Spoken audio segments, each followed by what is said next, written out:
Each consecutive year, the toys expanded. New builds, new characters, new reasons to invest in the Bionicle franchise. Each of you viewers love my video on the best Bionicle innovations. Time now for the second entry, focusing on the yearly edition from 2001 through 2009, the G1 era. Rokulai is my moniker. You are hereby initiated into Rated Exploited.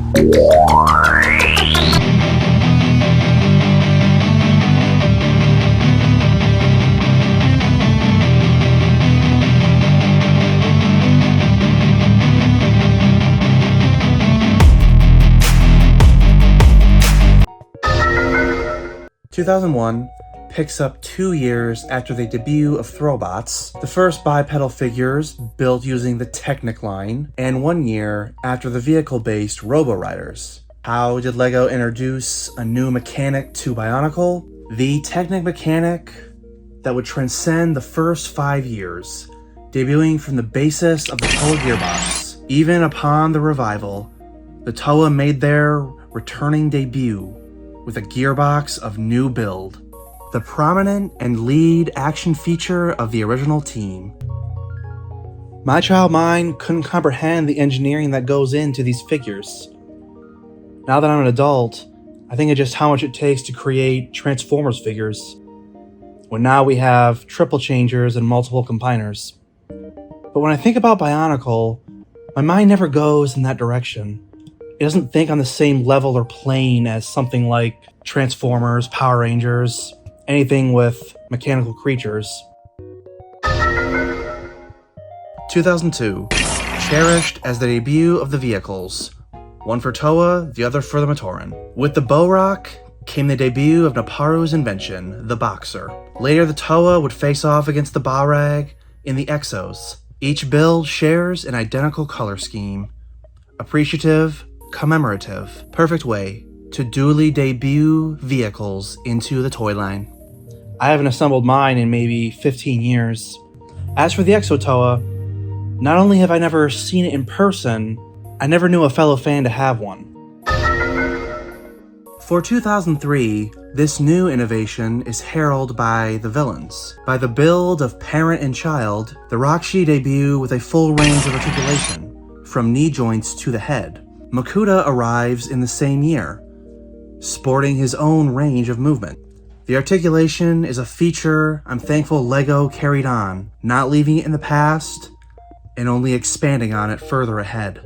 I recall our first true reveal of the Rakshi on the reverse of a comic book. My child mind pronounced it as Rakshi. That still could have worked. Unlike the Bow-Rock, I'm thankful the Rakshi did not speak. Retrogressing into the archaic age of Metro Nui, we meet the Turaga in their original Toa forms. Seeing where all of this began, the new builds took on a more industrial design, accommodating with a past era, one you would associate in the natural world.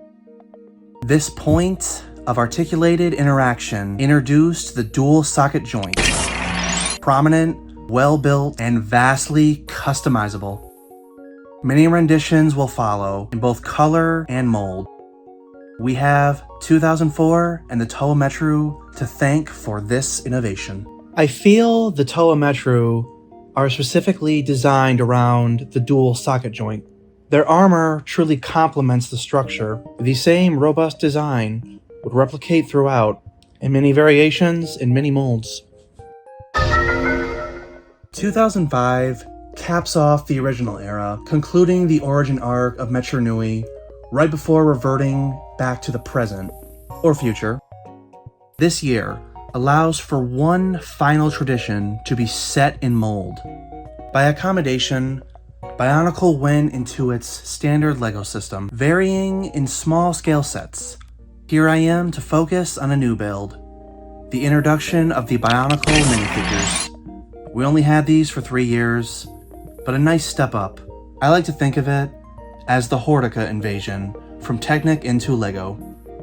Unexpected, out of the ordinary, but accepted. But in my own conclusion of this entry, I vastly prefer the minifigures from the next 2 years. The Anika and the Madi, far more reminiscent to LEGO minifigures, with their own posable arms and heads. Prior to the debut, I had not anticipated, nor had I expected LEGO to go traditional.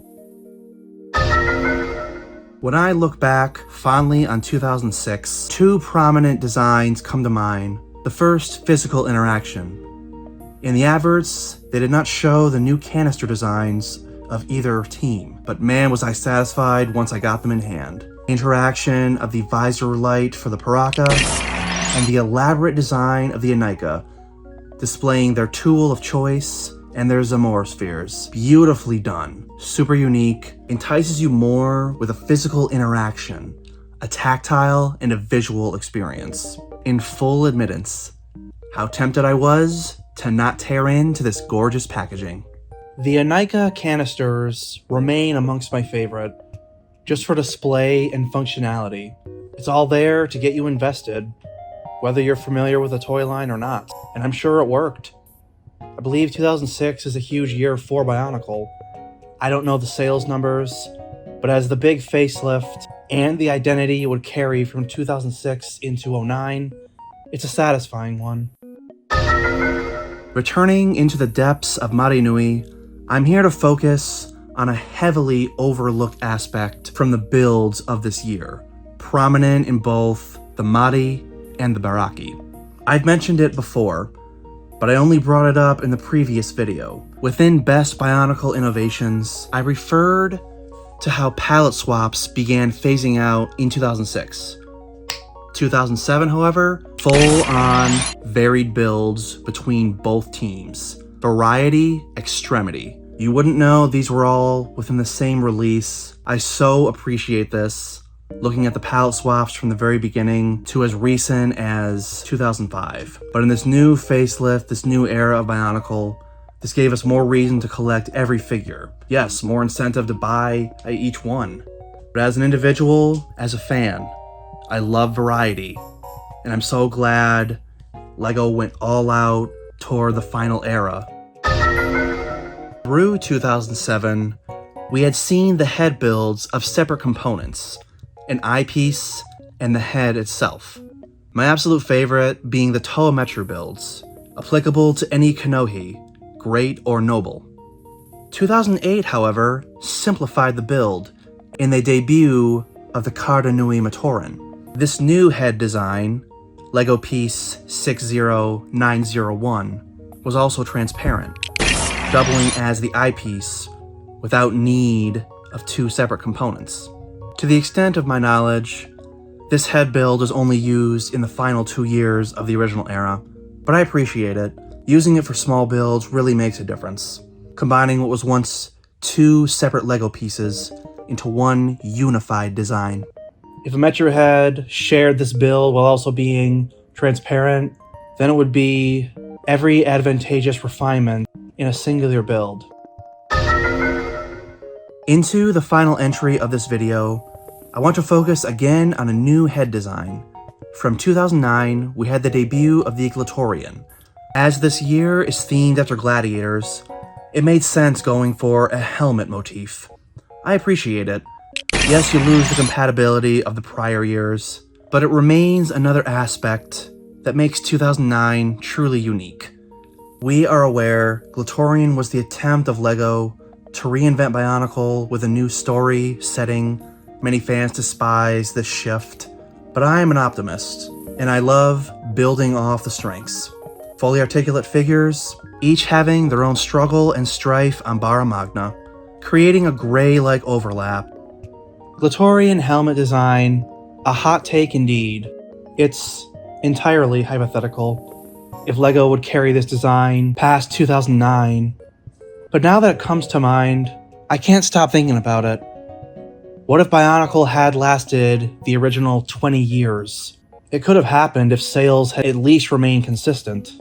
But as long as a toy continues turning profit, it's not required to keep upping its sales margin. What do each of you viewers think? Should I devote next week in theorizing where Bionicle would be if it had ended in 2021? It's an incredible thought, but an alternate reality I would love to be a part of.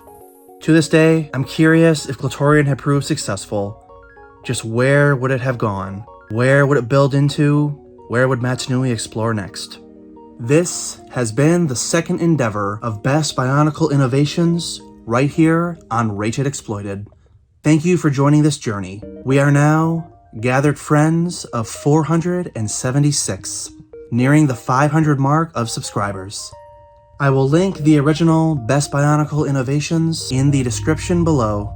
And remember, this is only part 2 of the series. I'll be right here each Saturday evening, ready to update, ready to upload the newest of Bionicle. Once again, I am Rokalai, forever your fellow gamer.